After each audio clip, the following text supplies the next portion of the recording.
O que está acontecendo na Europa com Davos? Eles estão falando sobre o conflito na Ucrânia e o secretário-geral da OTAN está avaliando a Rússia. Ele está tentando entender como a Rússia consegue manter esse conflito em andamento. Aqui deixe-me reproduzir um trecho do Mark Rutte falando sobre isso. Eu quero saber qual é a sua compreensão da mentalidade europeia, basicamente.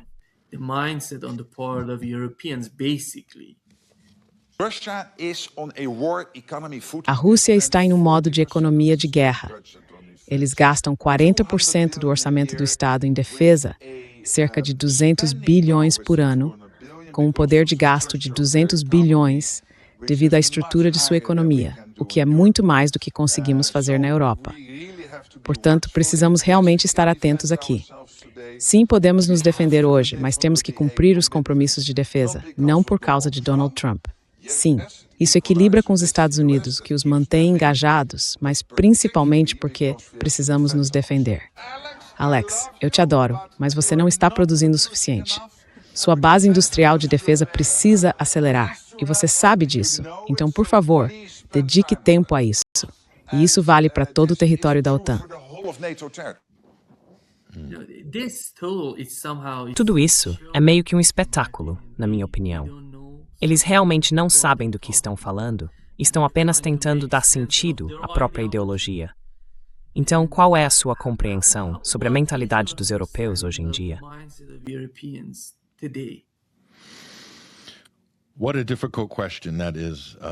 Que pergunta difícil, Nima. Muitos olharão para trás na história e debaterão essa questão fundamental. O que se passa na mente dos europeus? Acho que, antes de tudo, devemos separar o público europeu das elites políticas europeias. Não estou dizendo que muitos europeus, especialmente a classe média, a classe gerencial, a classe burguesa, os acadêmicos, não sejam doutrinados. Eles são fortemente alvo de propaganda em toda a Europa.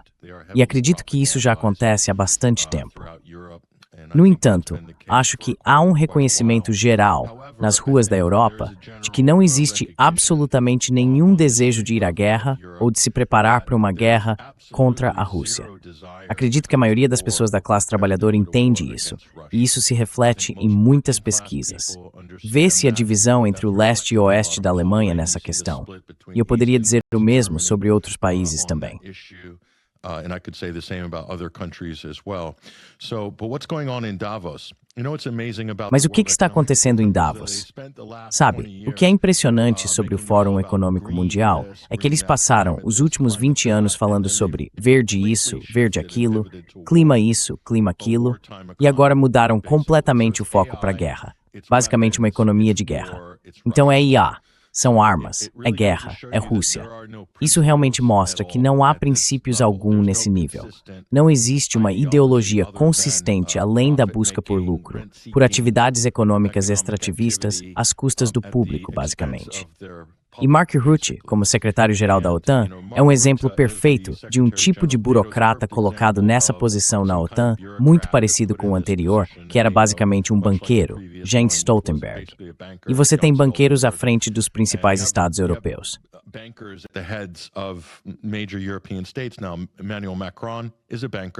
Agora, Emmanuel Macron é um banqueiro, Friedrich Merz, um banqueiro. Então, os banqueiros estão basicamente no comando em todos os principais estados europeus. E que tipo de ideias ou soluções eles têm? Para suas populações? Nenhuma. Eles estão vendendo essa ideia de bons empregos na defesa. Estão baseando o crescimento econômico nos gastos com defesa. Isso é keynesianismo militar. Antes era a economia verde sustentável. E ela era basicamente a maior parte da economia de Davos. E então, Davos mudou o foco para a Ucrânia e virou uma plataforma de sinalização de virtude para Zelensky e a causa ucraniana. E agora é totalmente vamos nos preparar para a guerra com a Rússia.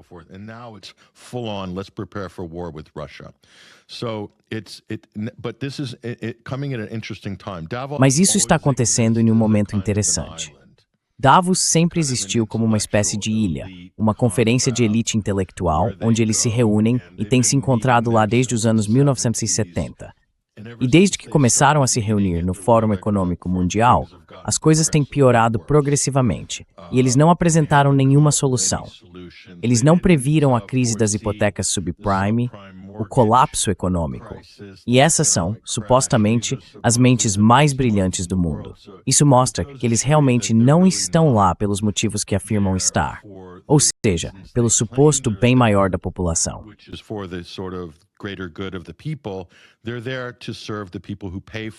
Eles estão lá para servir as pessoas que financiam o Fórum Econômico Mundial, as grandes corporações transnacionais, o tipo de cartel de IA que está se formando agora, o cartel das Big Techs. Esses estão em ascensão. Então é como um think tank. Davos é como o think tank do Grupo Bilderberg.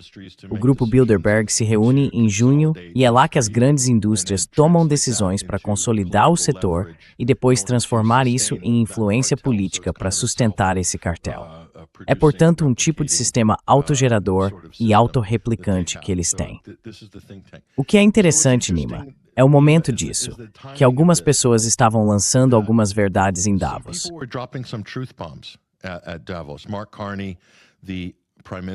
Mark Carney, o primeiro-ministro do Canadá, que é um grande banqueiro central, não tem nenhuma experiência política.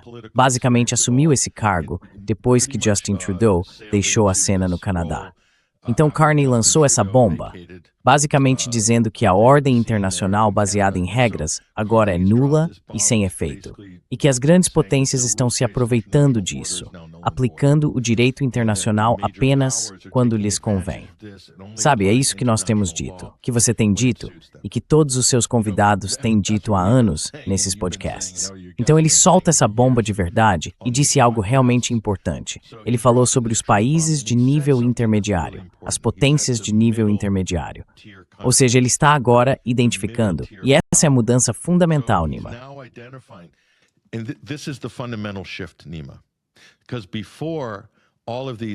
Porque antes, todos esses países de nível médio e inferior, estou falando de estados europeus individuais, sempre dependeram dos Estados Unidos. Então toda a influência, quando você vê os líderes europeus se reunindo e vê Mette Frederiksen, da Dinamarca, e Kaja Kallas, da Estônia, são países de segunda categoria, em alguns casos de categoria inferior. A Estônia, por exemplo, tem uma população de cerca de 3 milhões de pessoas, se não me engano. E eles estão lá, usando essa grande plataforma da União Europeia, ou essa grande plataforma da OTAN, tentando intimidar países como a Rússia e a China. Bem, eles não têm influência alguma. A influência deles é completamente derivada da OTAN. E a OTAN é uma instituição liderada pelos Estados Unidos, uma aliança militar impulsionada pelos Estados Unidos.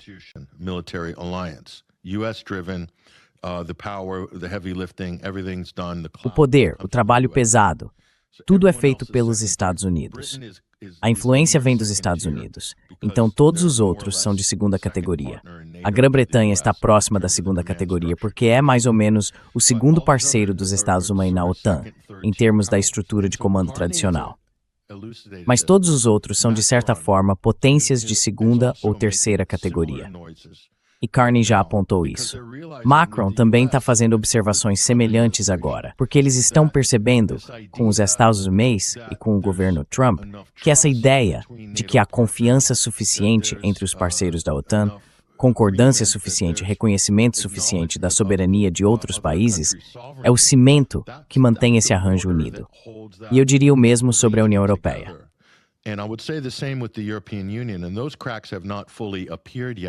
E essas rachaduras ainda não apareceram completamente, mas já surgiram na Europa Central, com a Hungria, a Eslováquia e a República Tcheca. Portanto, o processo de fragmentação da UOR será mais lento. Mas a OTAN, é possível ver as feridas abertas agora mesmo. Tudo isso está se desintegrando, e isso inclui tudo que vem junto, inclusive o gasto de 5% do PIB. E Donald Trump já está reagindo, dizendo que os Estados Unidos vão retirar parte de seu apoio à OTAN. Estamos falando de exercícios, conselhos consultivos, financiamento de outras atividades que fazem a organização da OTAN funcionar. Os Estados estão ameaçando recuar em relação a algumas dessas coisas.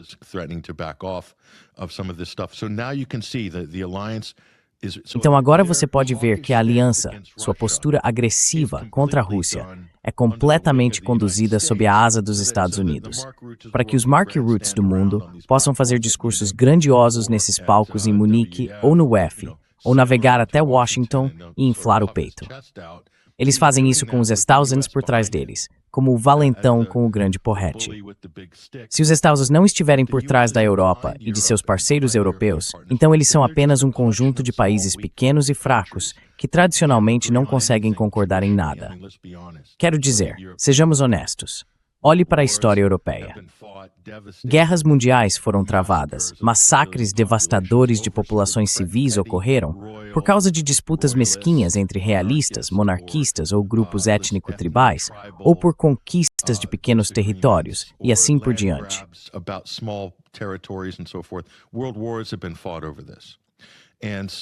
Guerras mundiais já foram travadas por causa disso. E assim os europeus mostraram que realmente não perderam essa tendência, esse tipo de defeito genético da velha Europa. Eles o levaram para a nova Europa. Mas isso só pôde continuar sob a égide do guarda-chuva dominado pelos Estados Unidos e do dissuasor nuclear, entende? E agora é possível ver as fissuras. Os verdadeiros caracteres vão se revelar. Se houver uma liderança sensata na Europa, ela será forçada a ser realista e agir racionalmente, agora que os Estados Unidos não são mais a sombra dominante sobre todos os assuntos de política externa europeia. E isso significa que pessoas como Ursula von der Leyen serão duramente atingidas, porque terão de responder por todas as suas posições passadas que trouxeram a União até este ponto.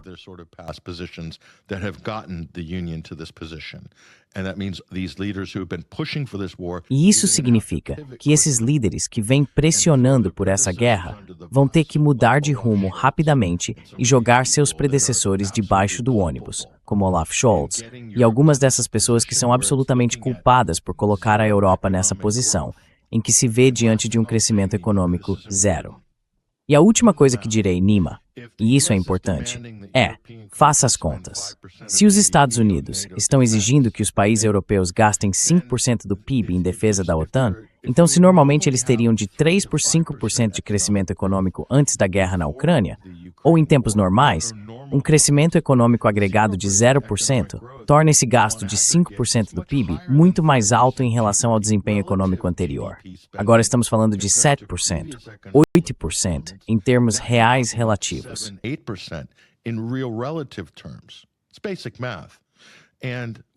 É matemática básica.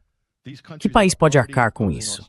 Esses são países que já estão impondo medidas de austeridade, já carregam altas relações dívida-PIB, como a França, por exemplo.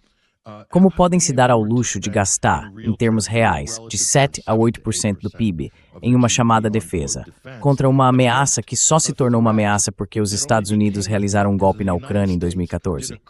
Esse foi o estopim que virou um incêndio. E agora os estadunidenses exigem que eles gastem mais e comprem armas deles. É um esquema de proteção, a OTAN comandada pelos Estados Unidos. Agora as pessoas conseguem ver isso. Só estou esperando que os líderes europeus sejam honestos sobre o que esse arranjo tem sido há anos.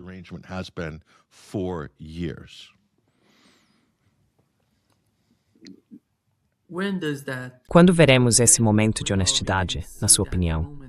O caso da Groenlândia é suficiente para levar a Europa nessa direção?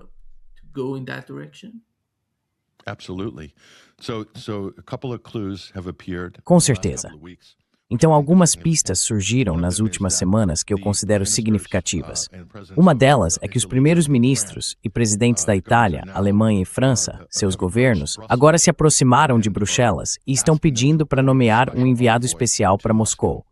Eles querem reabrir as relações diplomáticas, ou pelo menos canais oficiais de diálogo com a Rússia. Isso é interessante.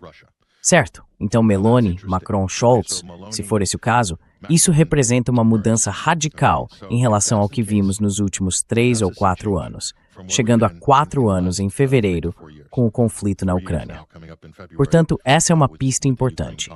A outra pista é que isso está acontecendo ao mesmo tempo em que os Estados Unidos tiveram uma divisão visível com a Europa sobre a direção das negociações com a Ucrânia.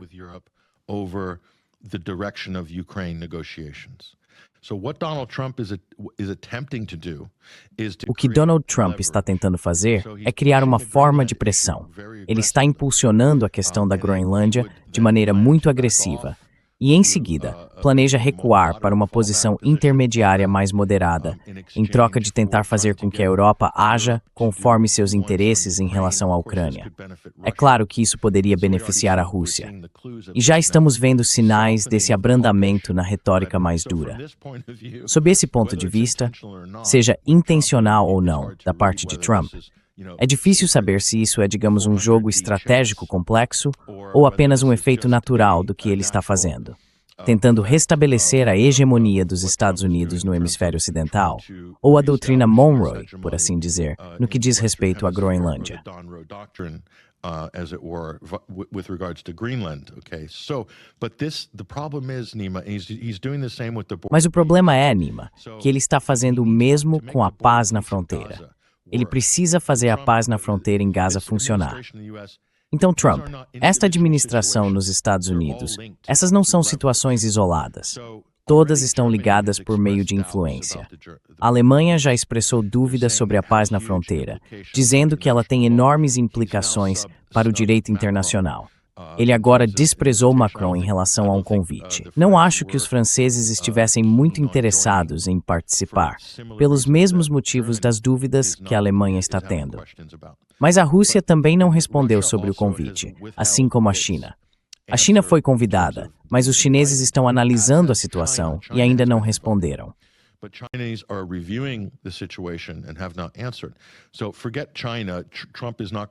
Então esqueça a China. Trump não vai conseguir exercer nenhuma influência sobre a China. Ele acredita que pode obter algum avanço com a Rússia nisso, usando a situação da Ucrânia para pressionar a Rússia a endossar o que é, na verdade, uma espécie de entidade não estatal. Um conselho corporativo, do qual Trump seria o presidente vitalício. É isso que os relatórios recentes têm mostrado. Tudo está interligado, e o momento é ruim, porque, se ele pressionar um pouco demais, com alguns tweets e alguns comentários muito insultuosos ou ameaçadores sobre a Groenlândia, os europeus podem retirar seu apoio ao projeto de Gaza, e ele perderia toda a legitimidade nesse ponto. Seria apenas um acordo de fronteira no papel, e ele poderia sair perdendo. Agora, o Deep State dos Estados Unidos também poderia perder se a Europa começar a mudar gradualmente sua orientação em direção à própria Europa.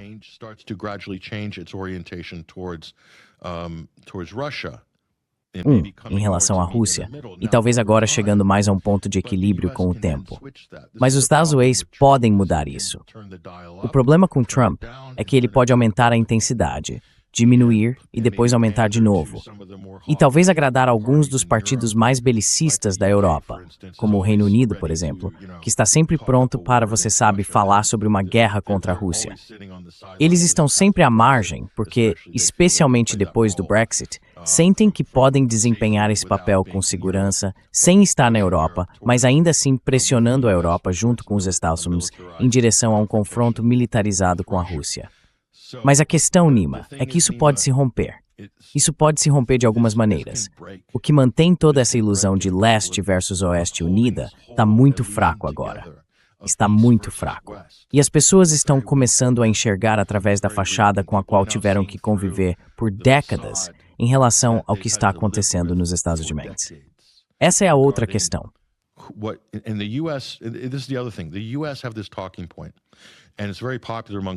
Os Estados Unidos têm esse argumento, muito popular entre os conservadores, os J.D. Vances do mundo, e entre pessoas que, francamente, eram geopoliticamente analfabetas antes de assumirem cargos públicos.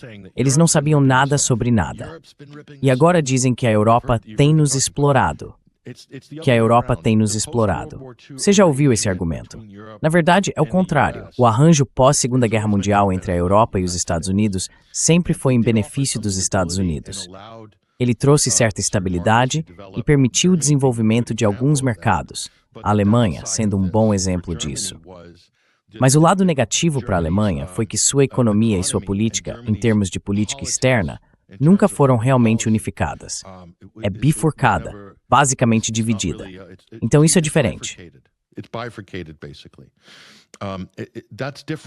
and Germans never had a big colonial empire. E os alemães nunca tiveram um grande império colonial historicamente, não como os britânicos ou os franceses. Então, quando você observa as habilidades diplomáticas e de política externa dos britânicos e dos franceses, elas são muito mais avançadas e desenvolvidas do que as da Alemanha.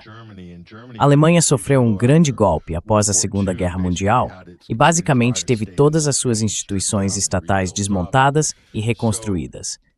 Depois disso, a Alemanha passou a se concentrar apenas em sua economia. Mas agora é possível ver que foi o mercado de eurodólares, que hoje é maior do que o mercado de petrodólares em termos reais no Oriente Médio, em relação ao que é comprado, vendido e mantido em reservas de dólares no mercado europeu, que realmente fez diferença. Manter o valor do dólar como moeda de reserva mundial permite que os Estados Unidos gastem em déficit, tenham um orçamento militar de 1,5 trilhão de dólares e imponham essa conformidade globalmente por meio do poder militar.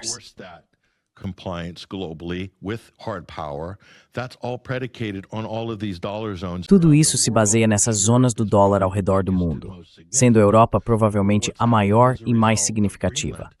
Bem, o que aconteceu como resultado da Groenlândia? A Dinamarca está retirando seu fundo de pensão. Um de seus principais fundos de pensão acabou de sacar 100 milhões de dólares, desinvestindo, desdolarizando. Agora, esse é um valor pequeno, mas faz parte de uma tendência. Então, se começarmos a ver pessoas indo em direção a saídas na Europa em termos de investimentos em dólar, como fundos de pensão e grandes instituições, e depois começarem a se desfazer da dívida dos estados de Weymouth, então teremos uma tendência importante. Porque, se a Europa começar a fazer isso, acho que o Sul Global se sentirá seguro para começar a fazer mais disso também. E aquele consenso que existe no Ocidente, a ordem internacional baseada em regras, o que sustenta isso, em última instância, é a cooperação e a confiança entre essas potências de primeiro nível do G7. Between these top-tier and G7 powers. And Trump is taking a wrecking ball to it, and by doing that, E Trump está destruindo tudo isso. E ao fazer isso, ele está destruindo o poder econômico dos Estados Unidos.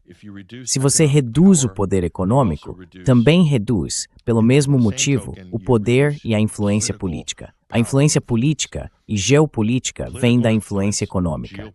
Eles conseguiram impor esse tipo de punição contra países como o Irã e mirar em nações como a Síria e a Venezuela. Eles não vão travar o mesmo tipo de guerra econômica contra a Europa, embora já tenham disparado alguns tiros de advertência, tarifas contra países europeus, porque eles não estão concordando com o plano de Trump de adquirir a Groenlândia.